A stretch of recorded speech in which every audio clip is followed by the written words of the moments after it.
சின்ன பண்ணி இப்ப நீங்க எதுக்கு அழுதுகிட்டு இருக்கீங்க? நீங்க அழுகாதீங்க. இப்ப சொல்லுங்க சின்னதோட வாய் திறந்து பேசுங்க. முறைச்சுக்கிட்டே மட்டும் இருந்தா ஒன்னும் ஆகாது. இப்பவும் உங்க தங்கச்சி பக்கம் தான் சப்போர்ட் பண்ணுவீங்களா நீங்க? இப்பவும் உங்க தங்கச்சி பண்ணி எல்லாமே சரியாயிடாது, சரிங்களா? ஆமா சார், ஆமா சொல்லுங்க சார், வாயை திறந்து சொல்லுங்க. இல்ல சின்னதர நம்பாதல, என் மொபைலை ஏமாத்தி இங்க எல்லாரும் வந்து அரெஸ்ட் பண்றதுக்கு காத்துக்கிட்டு இருக்காங்க, நம்பாத.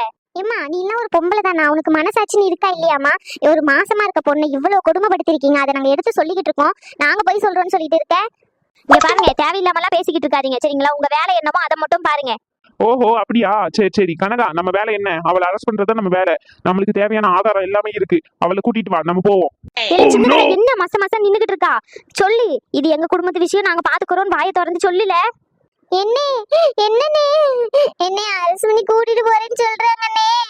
ஏ கிழவி, இந்த சைடு தள்ளி வா. எம்மா என்னை எப்படியாச்சு காப்பாத்து. சின்னதா என்ன உன் பண்டாட்டி பேச்சு கேட்டு மச மசம் நின்னுகிட்டு இருக்கியோ? என் மொபைலை ஏதாச்சும் சொல்லி காப்பாத்து. இது எங்க குடும்ப பிரச்சனைன்னு சொல்லல, அவளை இழுத்துக்கிட்டு போறாங்க. என்ன சின்ன பண்ணி நடிச்சுக்கிட்டு இருக்கியா? எல்லா பிரச்சனைக்கும் நீ மட்டும்தான் காரணம். எல்லாத்தையும் சொல்லி கொடுக்கறதெல்லாம் சொல்லி கொடுத்துட்டு புதுசா ஒரு நாடகத்தையும் ஆரம்பிச்சுட்டு இன்னைக்கு என் மொபைலையும் என்கிட்ட இருந்து பிரிக்கலாம்னு நினைக்கிறியா? இங்க பாருங்க, தேவையில்லாம பேசிக்கிட்டு இருக்காதீங்க. அப்போ நீ சொல்லாமதான் இது எல்லாமே நடக்குதுன்னு சொல்றியா? என் மொபைல் எல்லாமே என்கிட்ட சொல்லி கொடுத்துட்டா. எப்படியாச்சும் என் மொபைலை காப்பாத்துங்க சின்னதர. இங்க பாருமா, இவ்வளவு நேரம் உன் பேச்சு கேட்டு ஆடின வரைக்கும் போதும். இதுக்கு மேலேயாச்சும் எங்க வாழ்க்கையை வாழ விடு, சரியா? எங்க இஷ்டத்துக்கு தான் நாங்க இருப்போம். உன் இஷ்டத்துக்குலாம் எங்களால நடக்க முடியாது, புரிஞ்சுச்சா? உன் பண்ணதுக்கு தண்டனை அனுபவிச்சே ஆகணும். நீ என்ன மச மச நின்னுகிட்டு இருக்கா? வா. எம்மா எம்மா என்ன கூட்டிட்டு போறேன்னு சொல்றாங்கம்மா, ஏதாச்சும் சொல்லி தடுத்து நிறுத்துமா. எம்மா ப்ளீஸ்மா. எடிய செல்ல மொவல, என் தங்க மொவல. ஐயோ நான் என்ன பண்ணனே தெரியலையே எனக்கு. எம்மா எப்படியாச்சும் என்ன காப்பாத்துமா ப்ளீஸ்மா. கனகா என்ன மச மசம் நின்னுகிட்டு இருக்கா? நான் போயிட்டு வண்டி ஸ்டார்ட் பண்றேன், நீ அவங்கள கூட்டிட்டு புரிஞ்சுச்சா? சார் அதெல்லாம் நான் பாத்துக்கிறேன், நீங்க போயிட்டு வண்டி ரெடியா வைங்க, நான் கூட்டிட்டு வரேன் அவளை. 4 அடி போட்டு இழுத்துட்டு வந்தாதான் அவளுக்குலாம் திமிர அடங்கும். நம்ம வாயால சொல்லி கூப்பிட்டா வரமாட்டா பாத்துக்கோங்க. எம்மா என்ன அடிச்சு இழுத்துட்டு போறேன்னு சொல்றாங்கம்மா, எப்படியாச்சும் காப்பாத்துமா ப்ளீஸ்மா. இல்ல சின்னதர என்னல நீ பாட்டுன்னு உன் பொண்டாட்டி பிச்சு கேட்டு நின்னுகிட்டு இருக்கா. இப்ப நீ வர போறியா இல்ல உன்னை அடிச்சு இழுத்துட்டு போனோமா? ராதிகா உன்னதான் காது கேக்குதா? மேடம் மேடம், இது எங்க குடும்பத்து பிரச்சனை, நாங்களே பாத்துக்கிறோம், விட்டுருங்க. இங்க பாருங்க, அதெல்லாம் எங்களுக்கு தெரியாது. விசாரணைன்றப்போ ஆரம்பிக்கும் போது அந்த வள்ளிப்பாட்டி தான் சொல்லியிருக்கா, சரிங்களா? அந்த கிழவி தான் இவங்களை பத்தி எல்லா உண்மையும் சொல்லியிருக்கா. 2 பேரையும் சேர்த்து விசாரிச்சாதான் இன்னும் என்னென்ன தில்லுமுள்ளு பண்ணிருக்காங்கன்னு எல்லாம் எங்களுக்கு தெரிய வரும். இது போலீஸோட ப்ரொசீஜர் தான். நீங்க சொல்றதுக்காண்டி நாங்க இங்க விட்டுட்டு போக முடியாது, ஓகேங்களா? எவ்வளவு நேரம் வாயில கூப்பிட்டு இருக்கேன், வரியா நீ?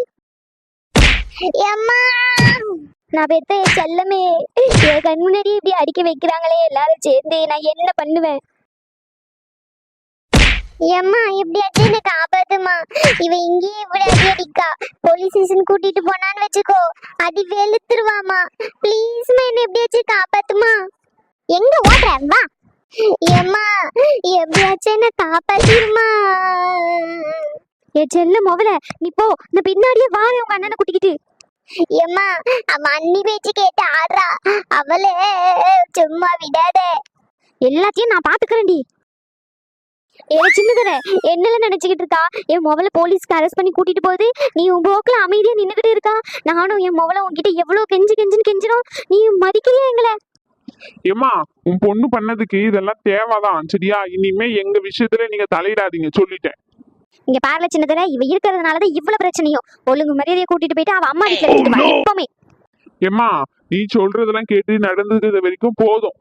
இதுக்கு மேலேயாச்சும் எங்க வாழ்க்கையை எங்களை வாழ விடு, சொல்லிட்டேன். என்னல அவ வேலை செஞ்சு கிழிச்சான்னு சொல்லிட்டு இங்க வச்சுக்கணும்னு நீ ஆடிக்கிட்டே இருக்கா? காலையில இருந்து ஒரு பாத்திரம் தண்ணி கழுவணும்னு இல்ல, வீட்டு வாசல் தூக்கணும்னு இல்ல, எதுவுமே பண்ணல.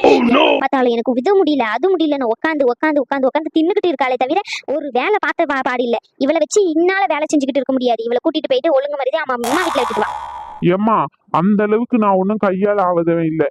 அவளுக்கு உடம்பு முடியலன்னொன்னே அவங்க அம்மா வீட்டுல போயிட்டு விட்டுட்டு வர்றதுக்கு, சரியா? இத்தனை நாள் அவன் 4 மணிக்கெல்லாம் எழுந்து வீட்டை பெருக்கி வாசலை பெருக்கி முத்தம் தொலைச்சு எல்லா வேலையும் செஞ்சு உனக்கு சோறுல இருந்து உன் மொபலுக்குல இருந்து எல்லா வேலையும் செஞ்சு போட்டிருக்கா.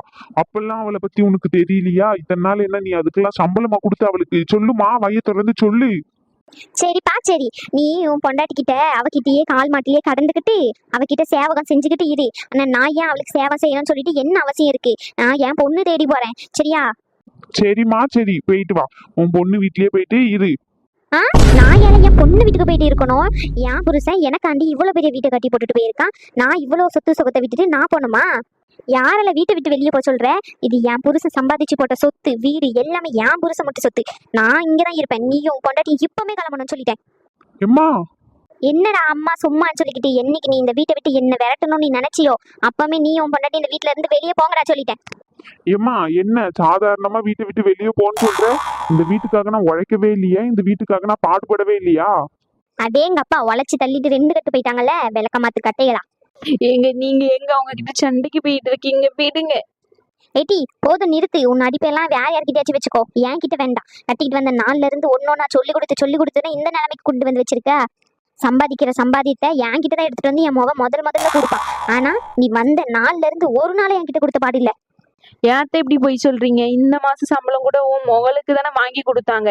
இந்த மாதிரி பொய் சொல்ற வேலை என்கிட்ட வச்சுக்காதீங்க சொல்லிட்டேன். எடி நிறுத்திடி உன் பேச்ச. சின்ன பொண்ணு வேண்டாம் விடு சின்ன பொண்ணு. ஏன்ட்டே இப்படி எல்லாம் சொல்றீங்க? ஒரே குடும்பமா தானே இருக்கோம் எல்லாரும். இப்ப திடீர்னு வீட்டை விட்டு போச்சோன்னா நாங்க எங்க போவோம்? ஆனா உன்னை வீட்டை விட்டு போறேன்னு சொல்லிக்கிட்டு எங்களுக்கு பயம் காமிச்சுக்கிட்டே இருப்பல்ல. அப்போ உன் ஆத்தா அப்பா வீட்டுக்கு போ. உன் தம்பி இருக்கான்ல, உன் தம்பிக்கு கல்யாணம் இருக்குல்ல, அங்க போயிட்டு இருங்க. யார் வேண்டான்னு சொன்னா? சின்ன பொண்ணு இதெல்லாம் ஆல்ரெடி முடிவு எடுத்துதான் இவங்க வச்சிருக்காங்க. இதுக்கு மேல இங்க நின்னு பேசிக்கிட்டு இருந்தாலும் நம்மளுக்கு மரியாதை இல்லை. வா நாம போவோம். என்னங்க இதெல்லாம் யாரோ சொல்லி கொடுத்து பண்ண மாதிரி தான் இருக்கு எனக்கு. ஆமாட்டி சொல்லி கொடுத்துதான் பேசுறேன். என் மொபைல அங்க தனியா ஸ்டேஷனுக்கு அனுப்பி வச்சுட்டு இங்க நீ இந்த வீட்டுல நல்ல குஜால் போடலாம் நீ நினைச்சுக்கிட்டு இருக்கியோ? யார்ட்டே இப்படி எல்லாம் பேசுறீங்க? அடியே இத்தனை நாள் நீ சொல்றதுக்கெல்லாம் ஆடிக்கிட்டு இருந்தால சரி நானும் போனா போதுன்னு இருந்தேன். இப்ப பாரு சொல்றத கேட்டுக்கோ. இந்த வீடு வாசல் சொத்து சுகம் எல்லாமே நானும் என் புருஷனை கஷ்டப்பட்டு சம்பாதிச்சது. இது எல்லாமே நீயும் உன் புருஷனும் சேர்ந்து ஆண்டுகிட்டு அனுபவிச்சுக்கிட்டு இருக்கலாம்னு நினைச்சீங்களோ? நீங்க சந்தோஷமா இருக்க, என் மொபைல் மட்டும் போயிட்டு அங்க ஜெயில கிடப்பா அதை நான் பாத்துக்கிட்டு இருக்கணும்னு நினைச்சுக்கிட்டு இருக்கியோ? இப்ப சொல்றேன் இது எல்லாமே என் மொபைலுக்கு தான் சொந்தம். ஒழுங்கு மரியாதை உன் புருஷனை கூட்டிட்டு வீட்டை விட்டு வெளியே போடி. உங்க மனசாட்சி தொட்டு சொல்லுங்க. இது வரைக்கும் என் புருஷன் உங்க பொண்ணுக்கு எதுவுமே செஞ்சது இல்லைன்னு சொல்லிட்டு ஏன் இப்படி வாய் கூசாம போய் சொல்லிக்கிட்டு அலைஞ்சுக்கிட்டு இருக்கீங்க? என்ன செஞ்சா உன் புருஷன்? ஒன்னும் செய்யல. என் புருஷன் என் மொபைல் அப்பா இருக்கிற வரைக்கும் தான் இங்க எல்லாமே நடந்துச்சு. ஆனா அவர் என்னைக்கு இறந்தாரோ அன்னையில இருந்து நிறுத்தினதுதான். அங்க என் மொபைல் எவ்வளவு கஷ்டப்படுறான்னு எனக்கு மட்டும்தான் தெரியும். ஏதோ ஒரு ஊர்ல இல்லாத பொல்லாத நகையை இவன் நிறைய எடுத்து கொடுத்துட்டாங்களாம். அதனால இவ போலீஸ் ஸ்டேஷன்ல கம்ப்ளைண்ட் கொடுத்து என் மொபைல போலீஸ் ஸ்டேஷன்ல வச்சிருக்கா. நீ இல்ல ஒரு மனுஷியா? இங்க பாருமா தேவையில்லாததெல்லாம் பேசாத. சின்ன பொண்ணு பெட்டியே கட்டு. நம்ம வேலையை பார்த்துக்கிட்டு போவோம். ஏங்க கையில ஒத்த பைசா கூட இல்லாம எப்படிங்க வீட்டுக்கு போறது? எங்க போறது சொல்லுங்க. சின்ன பொண்ணு உன்னை அந்த மாதிரி எடுத்துட்டு போயிட்டு நான் விட்டுருவேன்னு சொல்லிட்டு என் மேல நம்பிக்கை இல்லாம பேசுறியா? ஏங்க இப்படி எல்லாம் பேசுறீங்க? சின்ன பொண்ணு எதுக்கும் கவலைப்படாத. என் உடம்புல தெம்பு இருக்கு, என் கையில உசுறு இருக்கு. சரியா? என் தலையை அடமான வச்சாச்சு. உன்னையும் வயிற்றுல வளர குழந்தையும் நான் காப்பாத்துவேன். சரியா? என்னை நம்பி வர்றதா வா. இல்ல இவ கையாளாதவன் நினைச்சா இங்கேயே எங்க அம்மா கொடுக்குற கஞ்சி குடிச்சுக்கிட்டு இங்கே கடை. ஏங்க உங்களை வச்சுதான் எல்லாருமே எனக்கு. நீங்களே போகும்போது நான் மட்டும் ஏன் இங்க இருக்கணும்? வாங்க நம்ம போவோம்.